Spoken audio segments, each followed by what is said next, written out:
selamat datang di kelompok kami. Kami akan menjelaskan tentang teori perkembangan moral yang dikemukakan oleh Lawrence Kohlberg. Nah, beliau itu siapa sih? Lawrence Kohlberg adalah seorang pengikut teori perkembangan kognitif Jean Piaget. Karya Kohlberg mencerminkan dan bahkan memperluas karya-karya pendahulunya.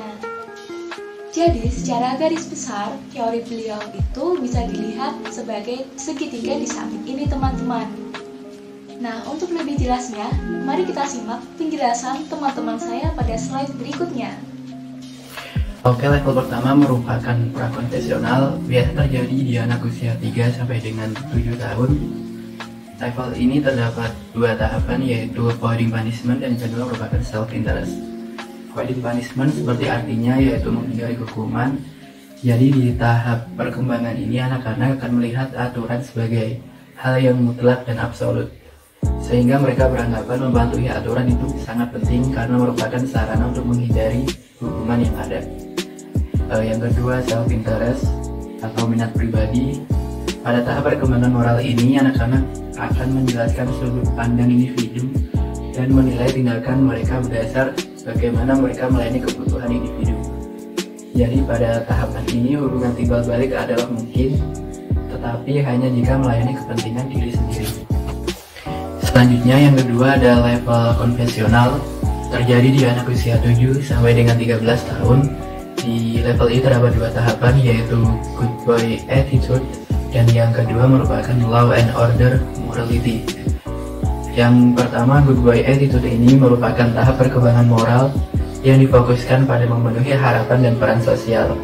Jadi terdapat penekanan pada konformitas, bersikap baik, dan mempertimbangkan bagaimana pilihan mempengaruhi hukuman. Yang kedua merupakan law and order morality, atau menjaga ketertiban sosial. Pada tahap perkembangan moral ini, orang mulai menganggap masyarakat secara keseluruhan ketika membuat penilaian. Fokusnya adalah menjaga hukum dan ketertiban, serta mengikuti aturan, melakukan tugas seseorang, dan mengikuti otoritas. Bro, berikutnya saya akan menjelaskan level 3, yaitu post-konvensional maupun pasca-konvensional, yang terdiri dari tahap kelima dan tahap keenam. Tahap kelima yaitu social contract. Dalam tahap 5, individu-individu dipandang sebagai memiliki pendapat dan nilai-nilai yang berbeda, dan adalah penting bahwa mereka dihormati dan dihargai tanpa memihak. Permasalahan yang tidak dianggap sebagai relatif seperti kehidupan dan pilihan jangan sampai ditahan atau dihambat. Kenyataannya tidak ada pilihan yang pasti benar atau absolut. Hukum dilihat sebagai kontrak sosial dan bukannya keputusan ngaku. Aturan-aturan yang tidak mengakibatkan kesejahteraan sosial harus diubah bila perlu demi terpenuhinya kebaikan untuk banyak orang. Hal tersebut diperoleh melalui keputusan mayoritas dan kompromi. Dalam hal ini, pemerintahan yang demokratis tampak berlandaskan pada penerapan tahap 5 ini. Lalu tahap ke-6 yaitu prinsipal. Dalam tahap 6, penerapan moral berdasar pada penerapan abstrak menggunakan prinsip etika universal. Hukum hanya valid bila berdasar pada keadilan dan komitmen terhadap keadilan juga yang menyertakan keharusan untuk tidak mematuhi hukum untuk yang tidak adil. Hak tidak perlu sebagai kontrak sosial dan tidak penting untuk tindakan moral deontologis.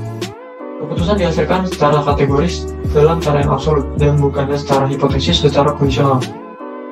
Hal ini bisa dilakukan dengan membayangkan apa yang akan dilakukan seseorang saat menjadi orang lain, dan juga membayangkan apa yang dilakukan bila berpikiran sama.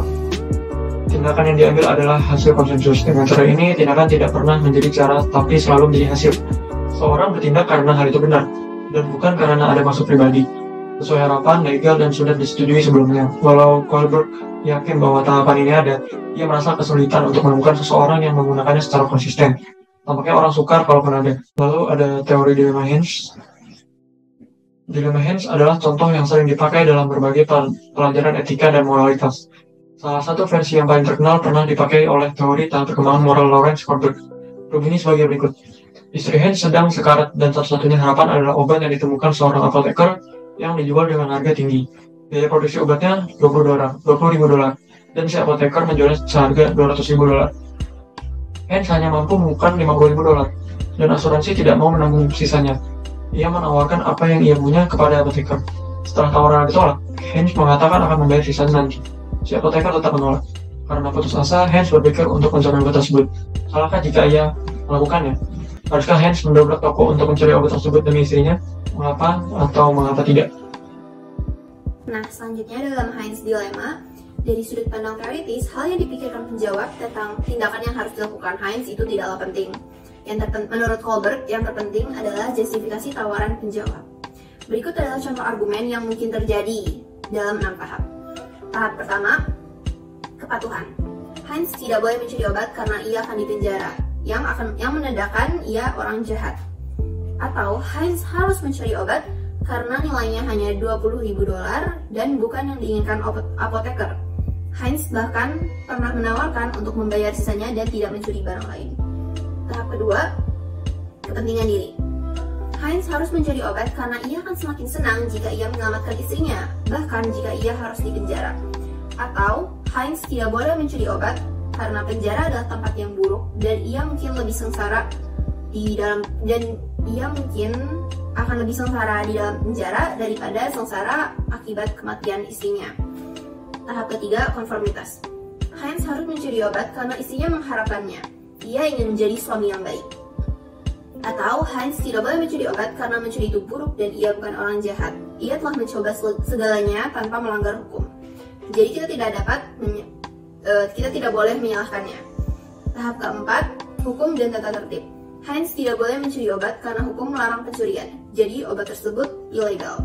Atau setiap tindakan punya konsekuensinya. Tahap kelima, hak asasi manusia. Heinz harus mencuri obat karena setiap orang punya hak memilih hidup tanpa memedulikan hukumnya. Atau Heinz tidak boleh mencuri obat karena ilmuwan punya hak untuk mendapatkan kompensasi yang setara. Bahkan jika istrinya sakit, tetap saja tindakannya tidak dibenarkan. Yang keenam, etika manusia universal. Heinz harus mencuri obat karena menyelamatkan nyawa seseorang bernilai lebih tinggi daripada hak kepemilikan orang lain. Atau Heinz tidak boleh mencuri obat karena mungkin ada orang lain yang sangat membutuhkan obat tersebut dan nyawa mereka sama pentingnya.